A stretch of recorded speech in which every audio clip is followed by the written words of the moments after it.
Hey everyone! This week I recorded myself creating a short dance loop for Meloetta. In addition to warming me up, I had planned to use this animation as her idle stance. You know, when you're not pressing any buttons, she just do this lively little sort of stationary dance cycle. But you know, thinking about it, I don't think it'll actually work. It might look a little crazy because the idea of an idol is to have a combat ready neutral stance, from which and to which you execute like all of even your quickest jabs and kicks and things. I'll probably repurpose this animation at some point into a win pose or maybe a secret taunt or something. Maybe it gives you a boost of some kind if you're able to pull off the whole thing.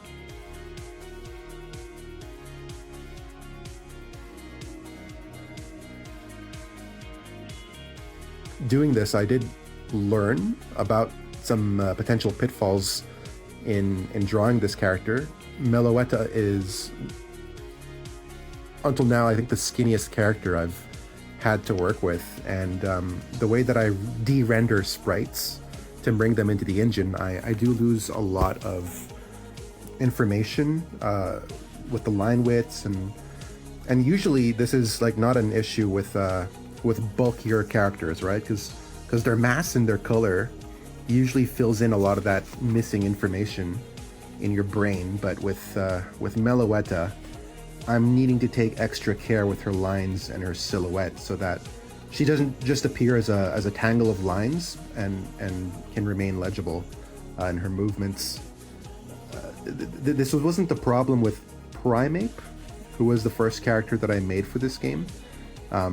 I don't think I even drew roughs for him. I just sort of went for it.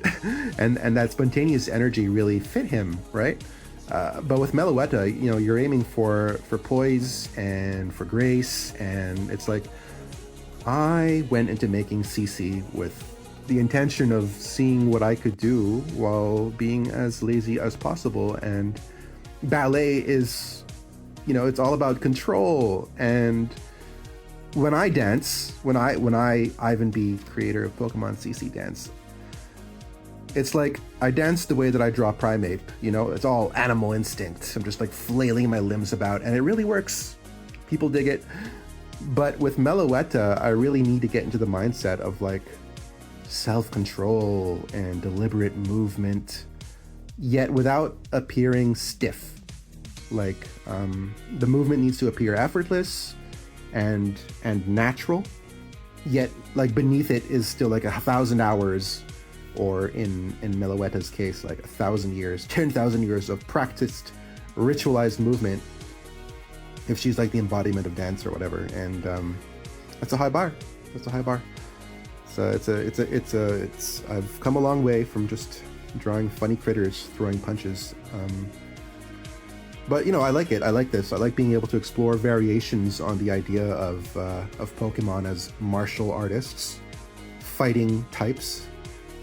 That's why we don't have any like base or vulgar normal types in this game. Just, you know, kicking and biting or tackling each other with no form or intention behind it. You know, the practice of ritualized movements actually makes ballet and other formal dances rather adjacent to martial arts in some ways. So she's a really fitting pick for this game. And so yeah, it's a learning curve for me, but I appreciate the opportunity to get her in there and see what she'll add to the mix.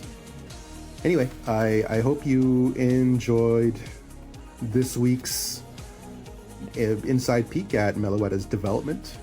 Stay tuned next week for yet another one. Maybe I'll be able to do more than one animation next week. See ya.